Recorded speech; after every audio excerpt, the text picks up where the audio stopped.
you're through to one way or another, and we are back with the struggle of educating Neill. And I've just had a little word with Mr. David Moorhead. I'm going to stop calling you Mr. Sir. But Lord. The struggle is very real, is it not? It is indeed. It is. It is. We're seeing the light. We're seeing the light. One of us, yeah. But so we did abortion as our last topic, very serious to start with, not something we can really joke about this week. I don't suppose we should joke about this really, but it's the existence of God. Now, I have just found really, I mean, when I was sort of pushing to choose this subject, it was a bit of an odd one because with abortion, I chose that on the climate. I was looking at a lot of the news and what was trending, and in the States, the left and the right are going at each other, and abortion was a big topic. With this, it's not so much that it's a big topic in the news. You do see things which don't directly point to this. The Pentagon have released a lot of stuff over alien sightings and stuff, which is something that they previously never would have released based on the effects it would have had on mass hysteria and religion. Religion itself at the minute is in a big, not crisis, but social media has a lot of very opinionated videos and information being put out, especially when you see channels like History, which doesn't necessarily provide a lot of fact, but they have series like Ancient Aliens, and they have videos about archaeology in the States. One of the things that they said about their archaeology was because of the Ice Age, I think it's 12,000 years. They can only go back 12,000 years, and any human remains dug up prior to that must still be from that 12,000 year period, because they believe the Ice Age, no one would have lived through it. So there's a big, huge sort of controversy in the archaeological sort of arena at the minute as to whether this is scientists just sort of predetermining things based on a rule, or whether they should be investigating different avenues, because a lot of the social media allows any old Tom, Dick or Harry to throw their opinion into the arena now. And I feel like if you look at the internet at the minute, there's a history that we've been taught in school that is not necessarily the history that we're being taught by social media and the television even. I mean, like I say, the History Channel is one of the biggest culprits for it. So I was looking at sort of, you know, you're my old ethics and philosophy teacher. If I said to you the existence of aliens, you just said, I don't know, we didn't do that in the curriculum. And I was thinking more of what would be a big impact, and the existence of God was a massive one for me, and it was something I remember doing with yourself back in sixth form. And yeah, that was my main reason for choosing this subject. And I spoke to a few people since. I've looked online, and you're either religious or you're an atheist, and if you oppose the opinion, you're an idiot, basically. I literally, half an hour before this, I was saying to the guy next door, I'm going to do this podcast. It's the struggle of educating Neill. We're going to discuss the existence of God. And his words were, well, you know, that's a whole lot of bull, don't you? I went, what, the existence of God, or the fact that there isn't one? He went, you're an atheist, aren't you? I was like, wow, you look like Uncle Sam right now, pointing your finger at me, Lord Kitchener. So it's, as much as I thought it wouldn't be such a strong subject, people are massively opinionated on it, and there are theists believe there's a God, atheists know 100% there isn't a God, and agnostics say you can't know. Well, that's somewhat misconstrued, isn't it? Because I was even watching, in the build-up to this, Richard Dawkins is one of the biggest sort of atheist sort of names. And as much as he said that he knows there's no existence of God, his approach to science is, well, it's really good that we can't explain something and that we don't know. And that's the beauty of science. So at the same time saying you know there's no God and that you're an atheist, surely that makes you agnostic. No, because agnostics would say they don't have enough knowledge to be able to make an informed decision. Well, that's effectively what. So he says he's got enough information to say there's no God, and I would agree with him in the context of I can safely say that the book your religion's based on makes no sense. But at the same time, well, we know enough about the Big Bang to say that it's 99% there, but we don't know enough to say that we're 1,000,000% right. And science is based on the amount of evidence we can provide. He says we are never 100% sure. So never being 100% sure surely would fit you into that category, would it not? Or am I just missing a point? I think your next door neighbour, right? Or no, so Richard Dawkins, I'm talking about the God delusion, and I can't remember his other book. No, but for people who, when they say they're an atheist, right, they're actually saying they know 100% there's no God. They're not going down the Dawkins route. They're 100% committed to the fact that God is an illusion and isn't there. Where Richard Dawkins is saying, well, he would really say we need better science. There are mysteries out there. Sometimes we just label God as the solution to the mystery, but he would say we need better science. I do kind of agree with that explanation. Listening to Richard Dawkins, my sister calls him arrogant. She's very sort of, she kind of agrees with him, but doesn't agree with his approach in terms of, I mean, there's another, an American, Lawrence Krauss, that he does a tour with, and I watched one of the tours that he did. I think it was Australia, and they interviewed the Cardinal the night before, and effectively they had a Catholic in the crowd, and the Catholic came across and basically made hair arguments, and his response was, do you believe that the wine turns to blood and the bread turns to the body of Christ? No, then it's a load of nonsense. And it was quite dismissive. I understand his point that they're pushing, you know, this is the logic of it, but again, maybe slightly arrogant, or is it just? Yeah, I think he's not the most charming person in the world. Oh, no. And he wouldn't swipe on Tinder. I mean, he has made an absolute fortune and a career out of claiming there's no God, which is interesting. That his whole livelihood is based on God. And yeah, he has, but he was an Oxford scholar to start with. I'm sure he had a lot going on before that. I mean, obviously there's going to be a, you know, what is it, 2-3 books he's done since. But he was just a point, to be honest with you.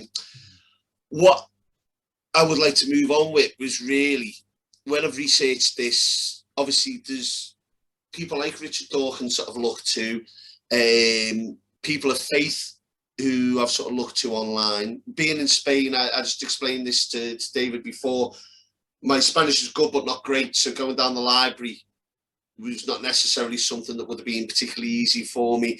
When I used to be in sixth form, you would hand us a pack with, this is the curriculum, these are the arguments, and we were taught obviously by yourself, whether it was your own method or the curriculums, to any essay we would write on a specific subject, whether it's the existence of God or not, would be one argument for, one argument against, and you would relay that down until you panned out the main beef of the subject, and then you will conclude based on the information and evidence that you'd, whether it's from a theist point of view and you would call it logic, or whether it would be from a scientific point of view, we'll call it evidence. You know, I'll stress that. And then you will conclude based on the information that you'd reviewed effectively. And I didn't really have that ability because the information online, and again, this was the original reason why I chose the topic, was everything is orientated towards a purpose. I'm not putting information online to debate. I'm putting it on to make you believe, or to believe that it's not a thing. And nowadays, I feel like that obviously does affect informed opinion, doesn't it? To some extent. So with the curriculum in mind, where would you have started? Because again, we just discussed my age. It was 20 years ago when I was in sixth form. What would have been the starting point? I think what does God exist? I think you need a definition of God, because if you're looking for a very nice white Englishman in a suit who lives in the clouds, I would say, yeah, we would probably all agree he doesn't exist, because you know, that's a physical being. But God is a metaphysical being, and how can you prove anything metaphysical exists? Meta is beyond. So how do we prove what lies beyond our physical world? I mean, love, that's another one. There are some people who will claim love doesn't exist, right? There will be other people who will say, no, love, you can show that with humans, so that's not that.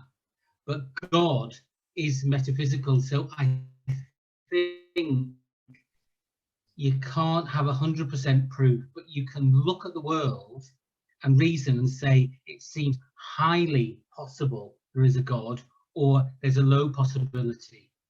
Does that make sense? Because yeah, it does. We're dealing with the metaphysical world, so you can only look into the physical world and say, are there, I suppose it's like a crime scene. Can you see evidence of God in this world? And does it lead you to strongly suggest his presence or not? So where you're saying metaphysical, my understanding of that would be something that is not tangible or visible to us, given any of our senses. When I was looking at a lot of the information from the scientific approach, not that I'm specifically scientific, and I don't think maybe our understanding of science can prove everything that's in front of us or that we understand. I was looking at it purely from when I've got the kids, I try and explain things to them in as a logical sense as possible. So the breakdown was, I mean, the most well-regarded theory is the Big Bang theory. You've got issues with the age and the Big Bang, with it being 13.8 million years ago, but the universe being 49 billion years across, sorry. So there are issues with the Big Bang theory, and inflation theory sorted some of that out. But when it was supposedly at the singularity point, the theory is, obviously, in physics, they do have cause and effect. That is a law of physics, so to speak. So you would assume there was a cause for the Big Bang.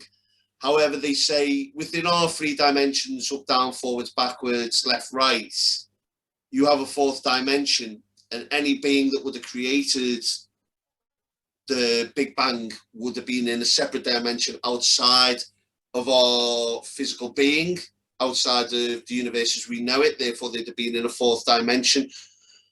So where you're saying metaphysical, I don't think you're talking as scientific as that, but that does fit in with the scientific theory that if there is a creator, that would be, you know, outside of our physical understanding. Therefore, and the first thing that came to my mind was this understanding, especially in the Catholic faith, which I'm not choosing this because I'm scared to go towards Islam, or I'm scared to choose Hinduism or whatever, because I don't want to upset anyone. It's because I went to a Catholic school. Obviously, you taught there. I use this because I've got my best understanding of the Catholic faith. Oh, no, yeah. I was going to say, you could argue, right, that God created the Big Bang, if you wanted to go down that route, but not all of science agrees that the creation of the universe was the Big Bang, but talking about the likeness, made in his likeness, if carbon is his likeness, then carbon was present when the Big Bang was created, and we have evolved, and it's the carbon in us that has evolved. So I don't think the God image of the old man in the clouds, I think that's just done to make us feel closer to God, because humans struggle to see anything other than the human experience. So all our aliens in films are always people, because we as human beings can only identify and connect with the human experience. So we turn everything into a human. Personification, isn't it? We do it with animals as well in books and stories. Yeah. No, but interestingly, Charles Darwin believed in God. Yeah, although he did 2 editions of his Book of Evolution, though, didn't he? Was it the first one included or didn't include the word God? The second one did or didn't? And I don't know, but I know that I think, but the big question that I really like is, what type of God do people believe in? Because Charles Darwin believed that God was responsible for creation, but then left, deism. Yeah, I have no problem with the premise that God was responsible for creation. The point I was going with in terms of us saying image, I do kind of feel like when you look at a solar system, a galaxy, a universe, whatnot, and then you look at it all the way down into an atom, and you look at things like the golden ratio, I do feel like everything sort of fits mathematically from large to small. I kind of feel like in terms of carbon maybe being in his image, yes, but I also feel like we're the mold on the cheese in terms of, does God really not so much know that we exist, but care? Yeah, I know. I think that's a very good question. I think when I went back to when I was saying before about highly probable and looking into the world, you know, when you do look at the golden ratio and so many things, it does seem to suggest quite strongly a plan, a design, and that designer be God. But it's only a strong possibility. So I can see that. What was the point? But the point was really sort of, so especially in light of all this stuff with the Pentagon and stuff, we're getting closer to confirming that there is life out there, whether you describe it as bacteria on Mars, or, I mean, you only have to look at our own oceans. You've got places that are filled with phosphorus and completely inhospitable atmospheres for some humans to have been able to live and thrive in, but other organisms are able to do it. You know, whether we're all carbon or, you know, break down the science of it, it doesn't matter what you're made of. There's obviously life thriving and flourishing throughout the universe. Some of the stuff that the Hubble's bringing up with in terms of not just whether they think they're Earth-like planets, there was one that they said they think's made almost up entirely of diamonds. They said it's like 80% diamonds. And if we were to ever go there, then it would completely destroy the diamond industry here, because it would make it, well, diamonds aren't actually apparently that rare. That's something to do with the De Beers, but again, that could be an internet conspiracy. But the whole point of the matter is, you know, it's not just here. It's not just here. And you're talking about how many molecules on a beach, never mind in a planet. And then you compare that to the galaxy, and then to the universe, which is filled with galaxies. Is God thinking of us of anything other than just bacteria on the cheese? Does he consider us as, are we the only sentient beings out there? Are we the only people able to reason? Or does he just see us as one of millions of billions out there, and you know, are we as important as we believe ourselves to be? That is my only real concern with it, because I have no problem with the logic of there being a creator. I have a problem with the fact that we're as important as we think we are. Right. I think this, I mean, if you go back to just the environment, you've got shallow ecology, which says that the planet is a stage for man, that everything is created. We are the highest being in the hierarchy, created by God.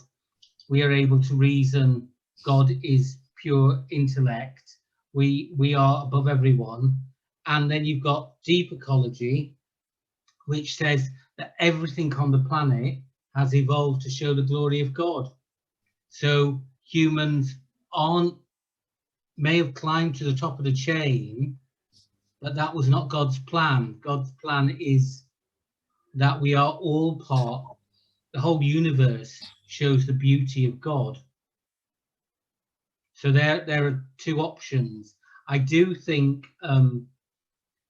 the sort of promotion of humans above everything is questionable, because it's been promoted by humans, and you have to wonder why in the narrative do we have to be the champions. You told us, I think it was relating to Catholicism or Christianity, that animals don't go to heaven due to the fact that their inability to reason, or they don't have a soul. Is that correct? Well, I remember having this discussion in ethics. Yeah, it's not my view. No, I'm saying, but that was Christianity's point of view.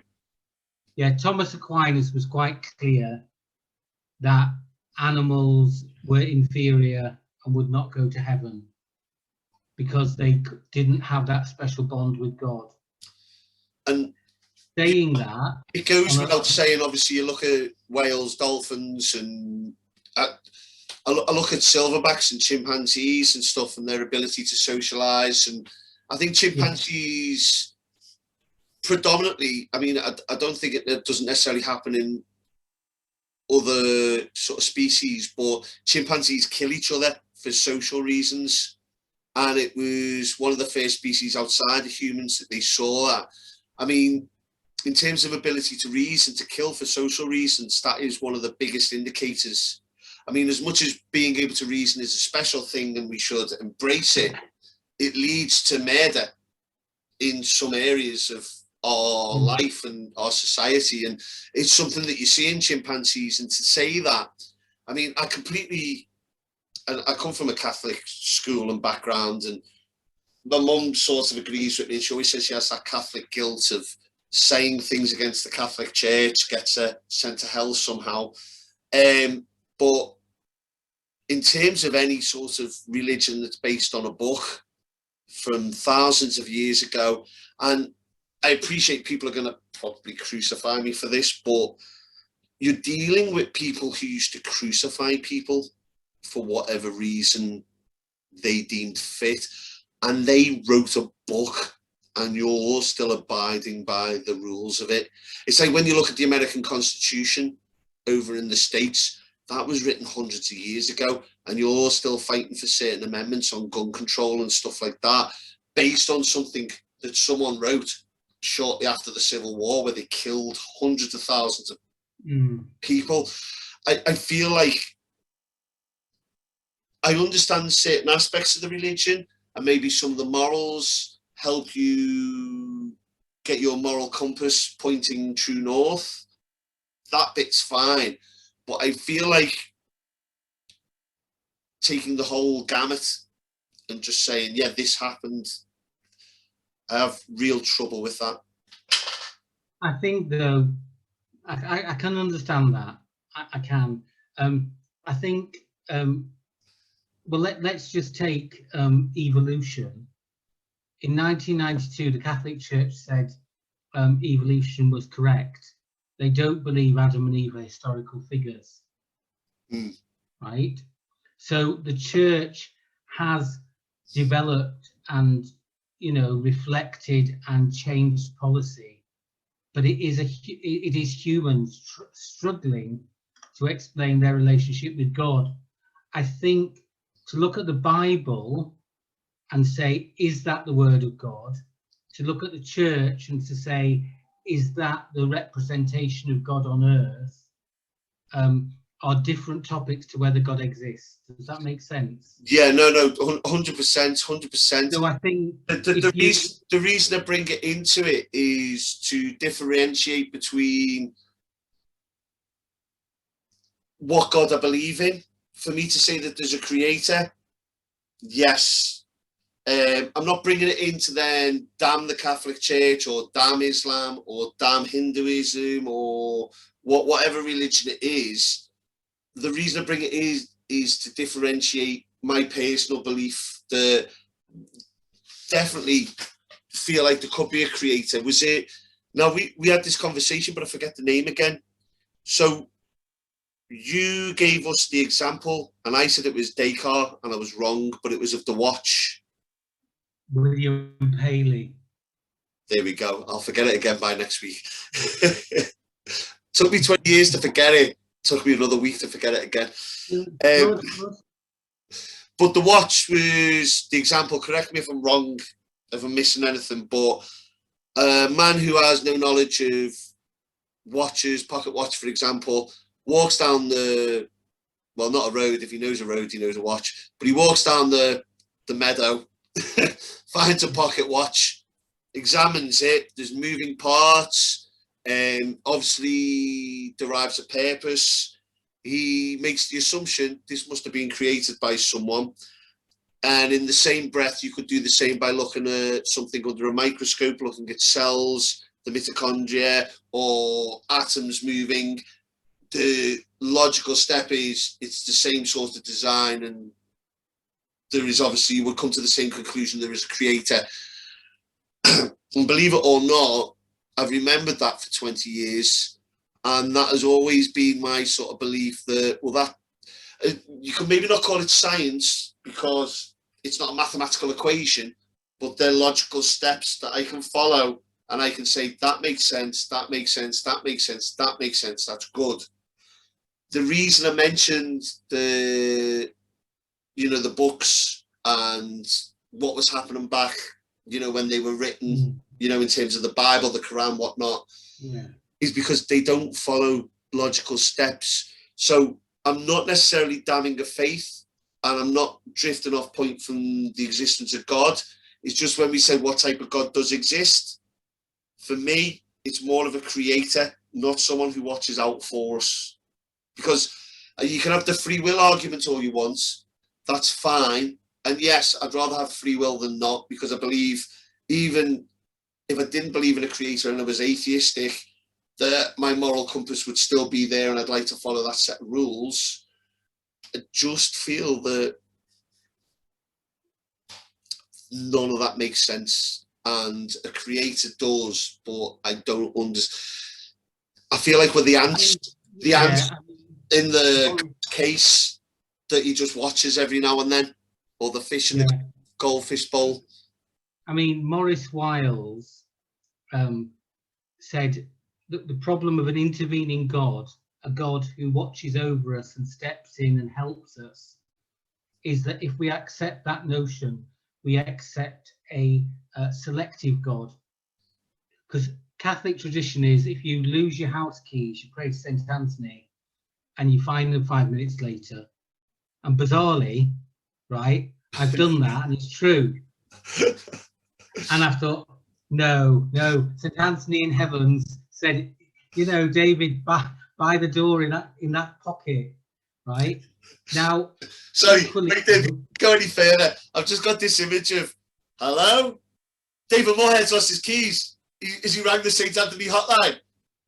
Look, wait, tell them they're over by the cooker. They're over by the cooker. Yeah. Well, but then Auschwitz happened, and he goes, "Oh no, I'm not intervening there." And you can't have a God. And Maurice Wiles said a God that is like that is unworthy of worship, is obscene. So I think you've got to accept that God doesn't exist. Sorry, that God doesn't intervene, and that when I prayed to St. Anthony, it just calmed me down, and I thought, oh, I know where the keys are. Because if St. Anthony did find my keys and didn't sort out Auschwitz, that's a God I am too uncomfortable in believing in. On holiday, basically. Pardon? You were praying when he wasn't on bank holiday, basically. Yeah. Yeah, it doesn't make sense. It doesn't make that in jest. It's kind of sad, really. But in terms of that, where you're saying God doesn't intervene, that's not my biggest gripe, really. And again, I don't want to stray from whether he exists or not. But my final point on the whole biblical thing, and again, I'm not coming down on the Catholic faith. I take most of my moral guidance from that faith. I will send my kids to Catholic schools because I want them to take those morals and values into their adult life, by all means. And I think it's important to know history and, you know, understand the concepts that are being taught in the Catholic faith. I've nothing but praise for it in that sense. I just have real challenges when it comes to the deathbed situation. You've been naughty all your life, Neill. You're going to hell and you're going to burn. But because you didn't get hit by a bus, you've got time to confess. You'll be fine. Just mean it when you say it. You won't go to hell. You'll be fine. But if you get hit by a bus and you don't confess, sorry. And it's not just that one example, but that is the most obvious for me. And I feel like... I think, sadly, some people in positions in established religions have lost their way slightly and gone for control. And one way to control people is to say you'll burn in hell forever. It's a massive quite punishment. Frightening. It's a massive punishment. I think Church has gone overboard on that, but Vatican II in the 1960s tried to readdress that. That's why the sacrament of confession became reconciliation, and the idea that the priests were not there to judge, but they were there to help and to heal. So in the last 50 years, they've tried to present a much more compassionate church. Whether they have or not, right, is very questionable. But that was the aim of Vatican II. Do you feel...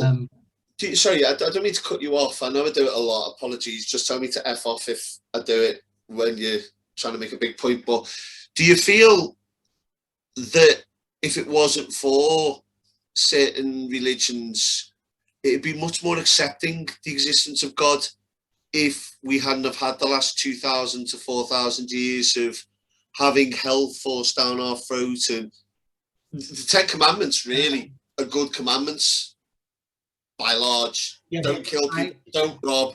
But do you feel that the way that they've gone about... Sorry. Well, I think humans, whether they're religious or secular, don't have a good track record in communities. We seem to just repeat the mistakes of the past all the time. You know, people say religions cause war. Well, secular issues cause war.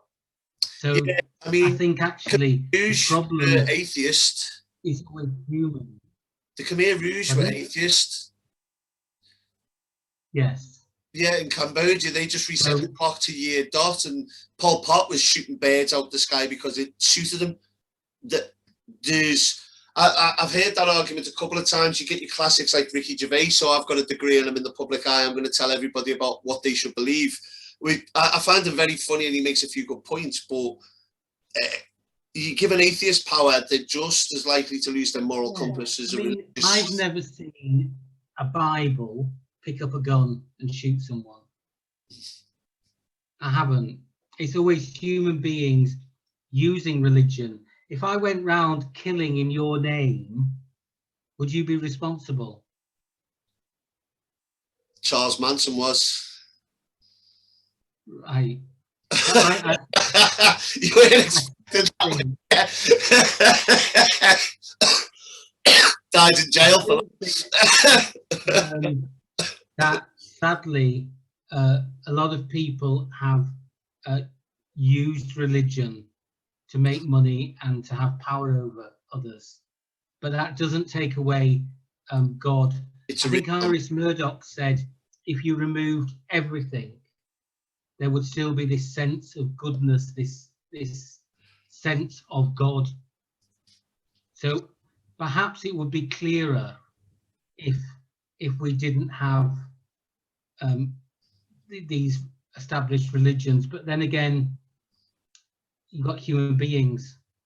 You know, can I just go back to Richard Dawkins? Yeah. That he believes, and his quest is to remove all religion from the world, and then man will love his fellow man. There will be peace and charity and love. The minute all religions have gone, we'll all be loving each other, which I think is something he believes in. He's got no evidence. In fact, actually, he's disregarding all scientific evidence, because human beings need to kill lots of each other. And when you were in when I was teaching you, I actually sent him a Christmas card and invited him to give money to a charity that was helping his fellow man. I said, because I said, I'm so impressed with your belief that you think humans can solve other humans' problems if we get rid of religion. Here's your opportunity. And guess what? Yeah. He didn't lie. Yeah. And the court order against me was unfair. Well, no, that never problem. I have one big problem with what he says. I'm a bit of a, I don't want to sound like a psychopath or anything, but he started off with the mafia books and then the serial killer books. A bit like watching your CSI. My mum's into CSI and she could diagnose a crime scene like that. But I'm really sort of interested in sort of these sort of serial killer types and the mafia and like I was saying about moral compass before. You see the mafia is the biggest one for me because they're not necessarily serial killers. It's all business. And people in the government, your Rudy Giuliani's of the world, they go out the way, the RICO trials will send them down, and then they become politicians and they do exactly what the mafia do in other countries where it's not seen, make exorbitant amounts of money in excess of what the mafia do. And they're praised because they go to church. And it's all done with, well, I don't know if it's some sort of, we're kept away from it that much, we don't see it, we just give the order, or if they justify it to the point. And what you're saying about Richard Dawkins, men and women alike justify what they do. There was a reason why I did it. I'm still a good person. And you see them on death row, the ones on death row who are, how do you say it, the spur of the moment killers. They come in and found some guy, the milkman with their wife, and they killed the milkman. You know, wondered why he had 4 ginger kids. But but the spur of the moment killers, crime and passion, that's what I'm looking for. Yeah. They've got genuine remorse, and they're sort of like, you know, there's not a day goes by I don't want to speak to the family and express how sorry I am. You know, I didn't want to wear his head as a hat around the town, but, you know, it was spur of the moment thing. And it doesn't matter if you've got God in your heart or you believe in God, there's always a justification. So where Richard Dawkins is saying that, I don't believe that for a second. If you remove religion, there will be another reason for one man to kill another, 100%. And when you see the reason I chose the mafia was, these people who bring them to justice, oh, we're the good old boys, and we're going to stop them from doing this bad thing. They made money that we couldn't tax. And then next minute, they're higher up in politics. Rudy Giuliani got caught with his keks down on a bloody Ali G film, not Borat film. Did you see that? No. With some girl who probably wasn't of age. So, well, I'm saying that, so don't quote me on that. It was a film, they set him up. But these are the people bringing some people to justice, put to damnation. And I don't believe that for a second. When Richard Dawkins says that everyone's got a moral compass until it suits their needs. Yes, but I also think that some people genuinely believe they are good people, but they're deluded. I always ask, I ask children, well, no, students, if you could stop Hitler by blowing up a building he was in, would you do it? And they go, yes. I say, but you've got 50 innocent primary school children there. Would you take them out?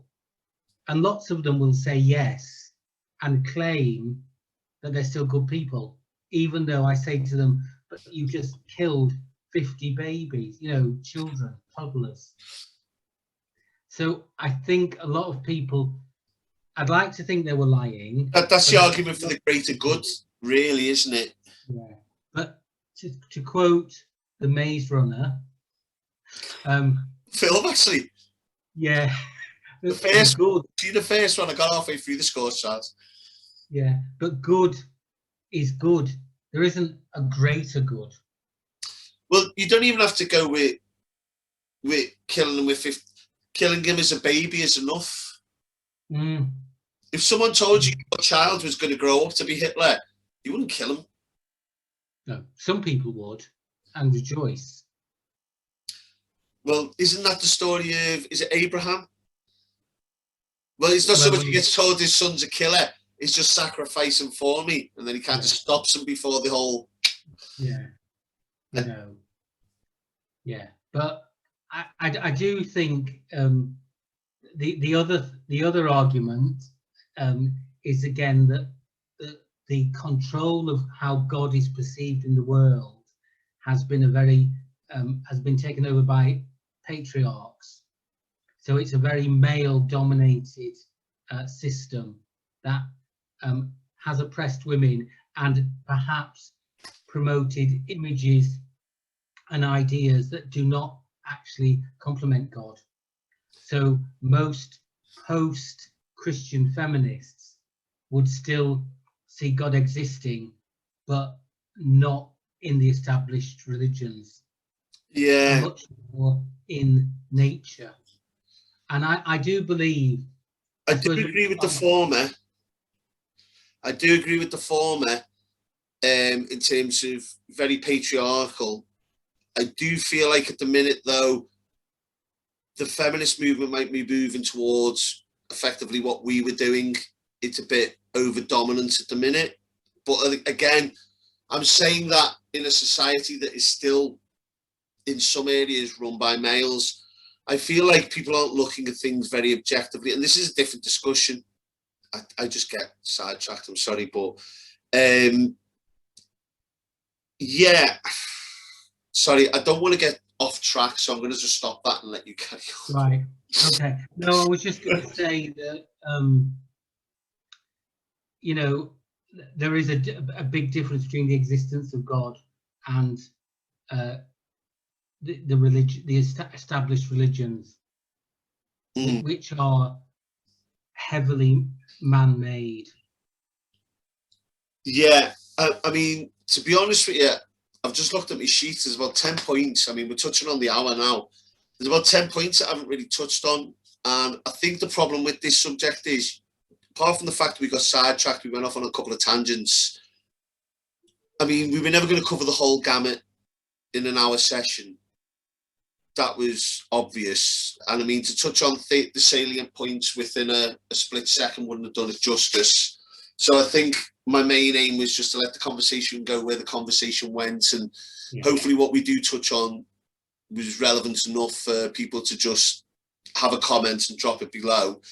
I hope we didn't offend anyone, obviously, if you are watching. It was never the, you know, the intention, but just keep in mind our beliefs are just as relevant as yours.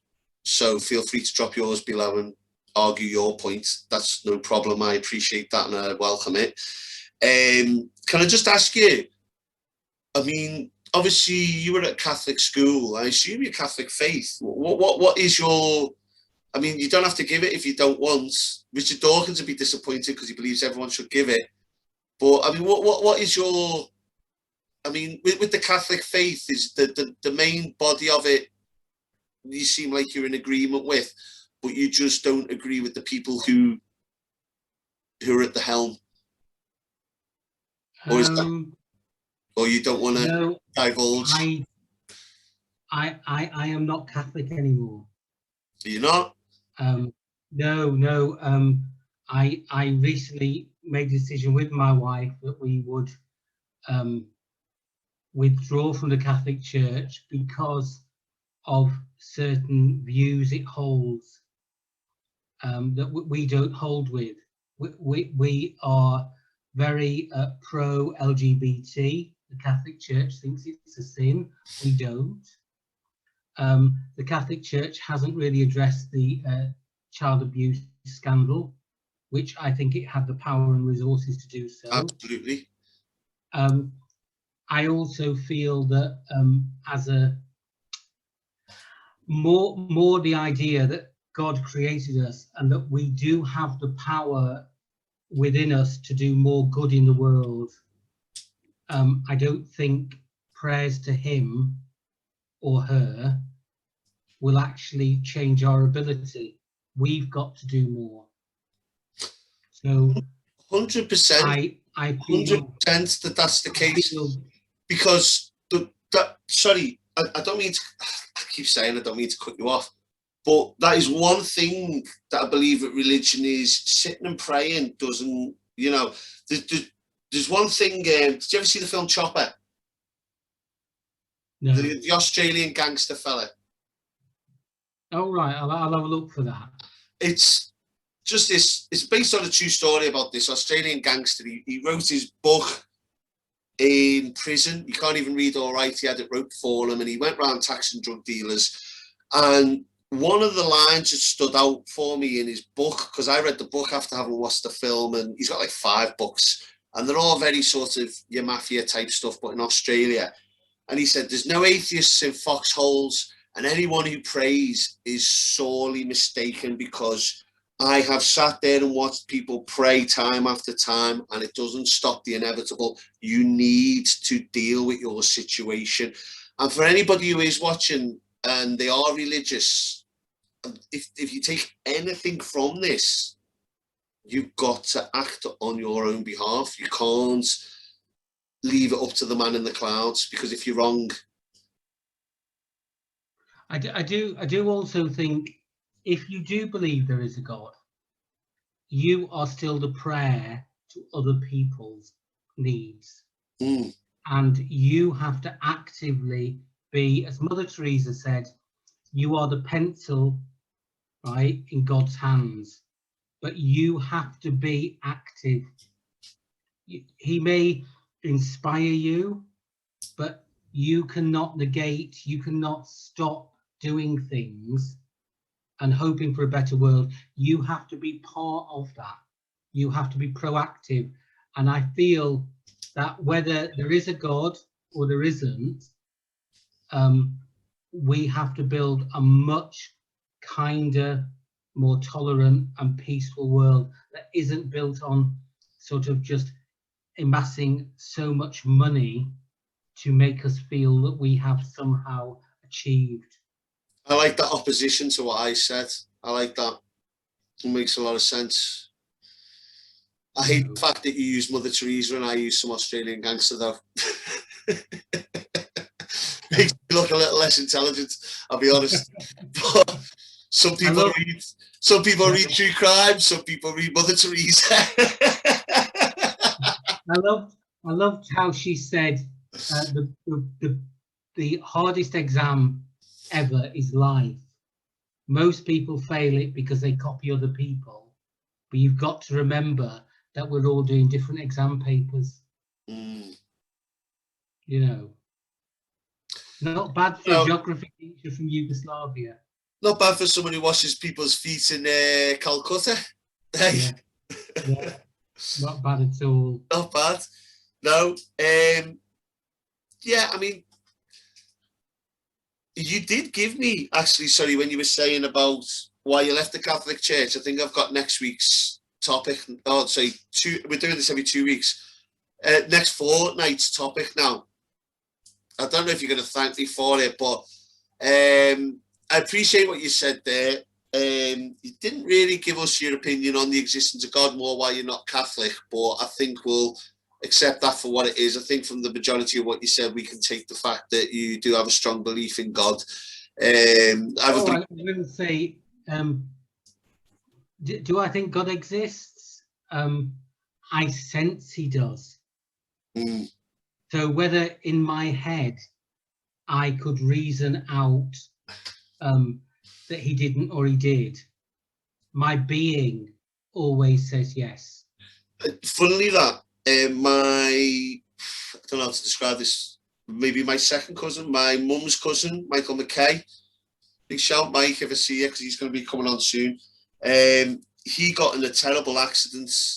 I don't want to go into it because I don't know if he wants to be sharing his personal information, but he said he had the whole experience. I'm not going to go into it because I don't want to share any of his personal details, but he spoke to me one time and was adamant that there's something else. Didn't know what, but he was literally in a position where he was without faculties for a long time.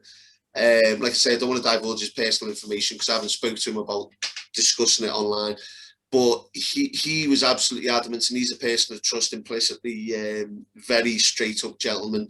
And yeah, you know, off the back of that, I started watching a couple of the near-death experiences and stuff. And there's a good documentary on Netflix at the minute which touches on it, about a woman who had a near-death experience. She knew her son was going to die at 18, and he did. And as much as some of it is a bit hokey pokery, there's a lot of quite compelling stuff on it. Worth a watch if this interested you. But yeah, no, I do believe there's something else. I just don't know what it is. I reject more the religion than I do the existence of God. I think that's my take on it. And again, our importance to God is what I reject as well. I think that's quite important for me to. I think we all have this big view that we're either going to be rewarded or punished at the end of our lives. I don't know if it's more of a belief in some sort of reincarnation-y type. I haven't defined it so much in my own head, to be honest with you. I'm still only young, as much as I'm 37.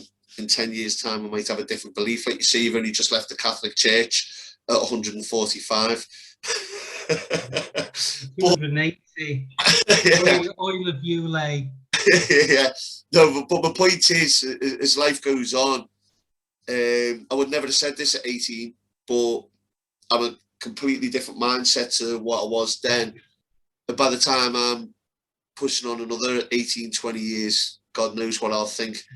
I'll probably be that man chatting at the end of the street trying to sell you the big issue. I don't know. But yeah, so what do you think of this? For next week, before I ask everyone to like and subscribe, the gender identity issues is a huge one that's going on in the States and the UK at the minute. And you were saying about the LGBT. And the reason I think it's important, and I'll say this bit now, is I've got no problems with LGBT, anything like that. I do have one issue, and that is in the States at the minute, that a 15-year-old can go and get testosterone replacement after having filled out a questionnaire without the consent of their parents. And a psychiatrist is told if they fill out the questionnaire and they fill out X, Y, and Z, they have to give them the testosterone.